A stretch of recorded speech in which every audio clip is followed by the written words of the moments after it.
Bonjour à toutes et tous. Je m'appelle Marc Pédaï, je suis praticien à l'hôpital Robert Debré à Paris et nous allons organiser avec les confs Khalifa la procédure d'autorisation d'exercice, comment avoir cet examen PAE. Alors pourquoi s'inscrire à des conférences alors qu'on est loin des situations d'étudiants? Eh bien, c'est vrai que vous êtes déjà médecin et passer du statut de médecin confirmé que vous êtes hein, à celui d'étudiant à faire ses preuves, c'est difficile. C'est difficile et pour ça, vous avez besoin, j'en suis certain, d'avoir une bienveillance spécialisée dans le domaine à la fois de l'enseignement, à la fois dans le domaine médical et à la fois dans le domaine docimologique parce que passer de la pratique au quotidien, à la pratique théorique d'un examen, c'est un monde. Et c'est un monde qui a des passerelles via ce terme qui est à la fois précis et à la fois un petit peu dans une nébuleuse qu'on appelle la docimologie.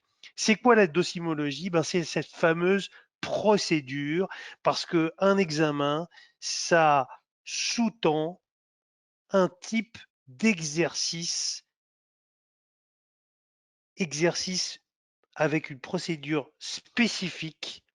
On n'est plus dans le patinage artistique avec les exercices libres, on est avec des figures imposées. Et via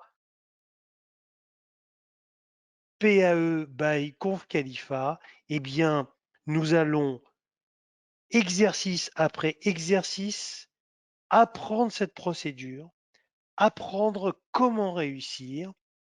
Et pour cela, nous vous proposons un coaching qui au début va être un e-coaching à cause des mesures distancielles que vous connaissez. Puis ensuite, on va introduire de la proximité qui va vous permettre de vous sentir véritablement physiquement et intellectuellement secondé et encouragé parce que actuellement, vous allez passer un examen en novembre, mais sur quoi travailler?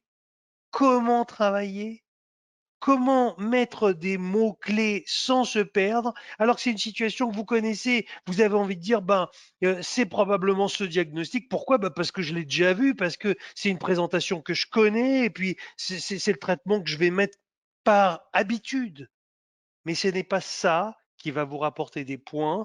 Autrement dit, malheureusement, vous pouvez échouer en sachant répondre à toutes les questions qui vont vous être posées. Pourquoi? Parce que vous avez des connaissances, vous avez une pratique, mais pour arriver à l'adapter, malheureusement, puisque cet examen est un examen français, eh bien, pour arriver à l'adapter à la française, vous allez vous devoir vous mettre dans la peau de l'examinateur qui apprend à ses étudiants et qui a un certain type de raisonnement qui va vous mener à un certain type de réponse.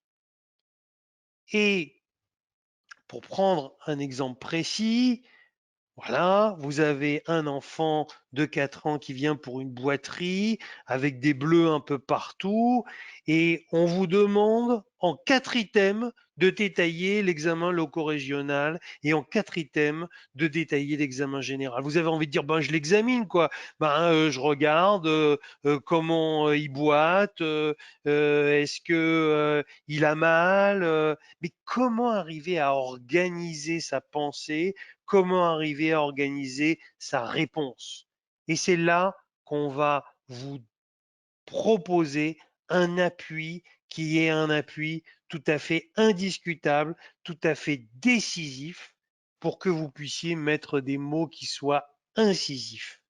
Effectivement, examen loco-régional, signes locaux, attention, avec des adages, on va vous mettre des adages pour que vous puissiez arriver par ces moyens mnémotechniques à bien intégrer ça dans votre mémoire, quel que soit votre niveau de français. La hanche souffre, c'est le genou qui pleure.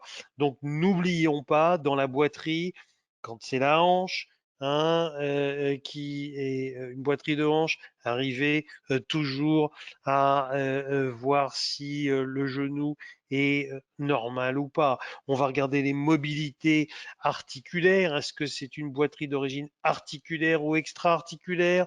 L'examen vertébral, parce qu'il peut y avoir des boiteries qui soient des boiteries d'origine rachidienne. Et puis l'examen des membres, bien sûr. Si vous ne le saviez pas, parce que aussi on va vous donner des éléments que vous avez oubliés, hein, forcément, on oublie toujours quand on apprend beaucoup de choses.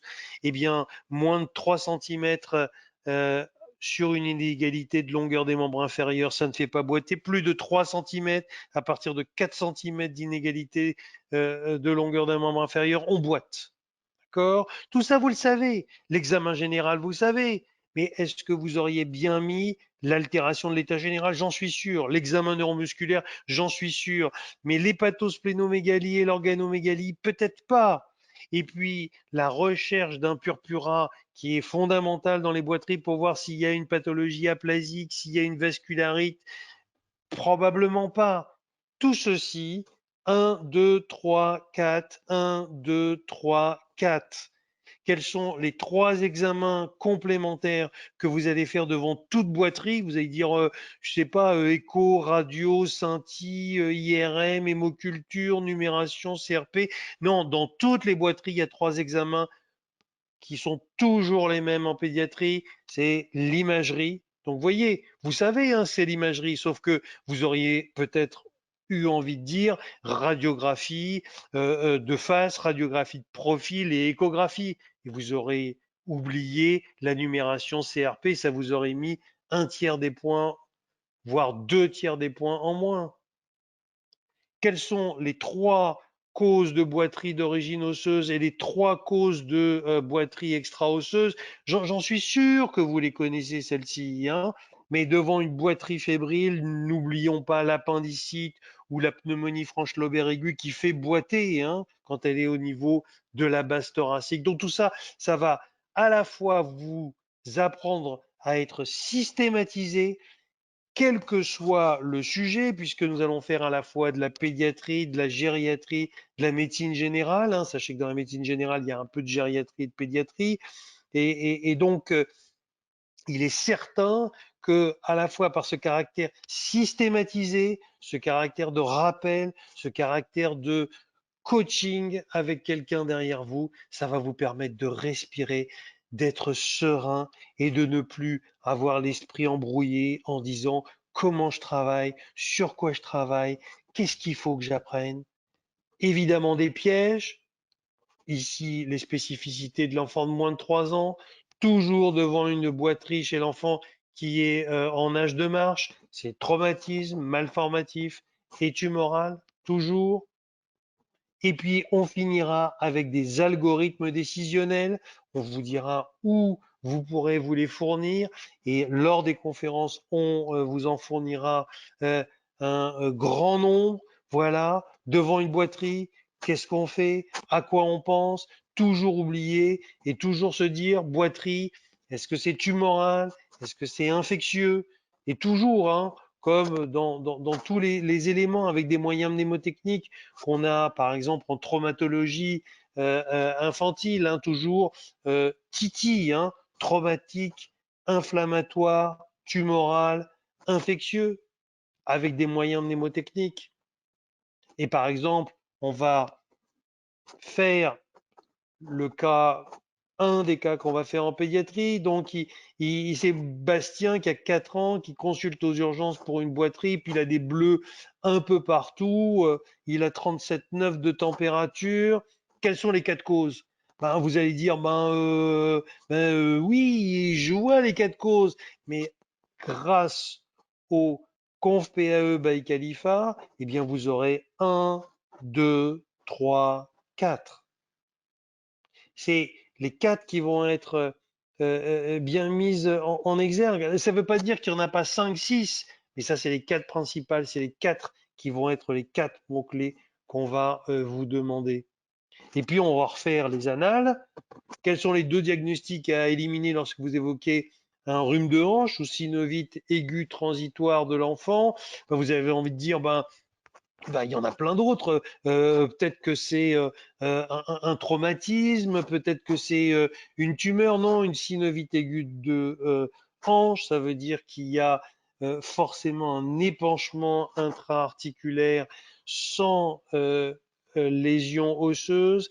Et donc, dans ces situations, toujours ce qu'on élimine, c'est l'infection et l'ostéochondrite de hanche qui, et on le sait, correspond au stade 0. Synovite aiguë transitoire de l'enfant, c'est le stade 0 de l'ostéochondrite de hanche. Donc, tout ça, c'est une manière de raisonner à la française. C'est une manière de raisonner qui va vous attirer des mots-clés, même si vous n'êtes pas pédiatre et ce que je vous dis ne vous parle pas. Vous devez avoir en tête que c'est comme ça qu'on raisonne. Quels sont, chez un enfant qui est suspect d'arthrite juvénile idiopathique et qui a en même temps des douleurs insomniantes, des hématomes, une pâleur conjonctivelle gingivorragique, quel diagnostic différentiel au singulier? C'est pas la peine d'en mettre 3 ou 4, vous allez perdre des points. Il y a un diagnostic qu'il faut éliminer devant ce contexte par sa gravité et sa fréquence, c'est la leucémie aiguë, la leucose ou la leucémie aiguë lymphoblastique chez l'enfant. Et puis, troisième annale, tout ça, c'est des choses qui vous sont posées le jour de l'examen de PAE. Quelles sont les 10 circonstances de diagnostic clinique? Vous allez dire, leucémie aiguë, c'est l'insuffisance médulaire, c'est le syndrome tumoral. Ça, vous le savez, vous souvenez de ça. Mais 1, 2, 3, 4, 5, 6, 7, 8, 9, 10. 1, 2, 3, 4, 5, 6, 7, 8, 9, 10.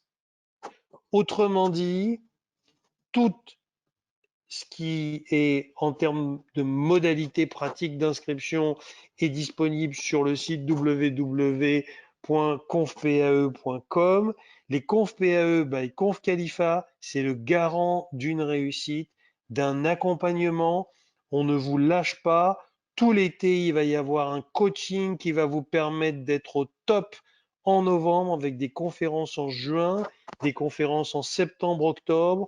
Il va y avoir un e-coaching qui va être individualisé en fonction de vos besoins, en fonction de vos demandes et en fonction de votre niveau. Nous allons arriver à upgrader tout ça pour une réussite avec certitude, donc à n'en pas douter. Je vous souhaite bienvenue et je vous dis à très bientôt.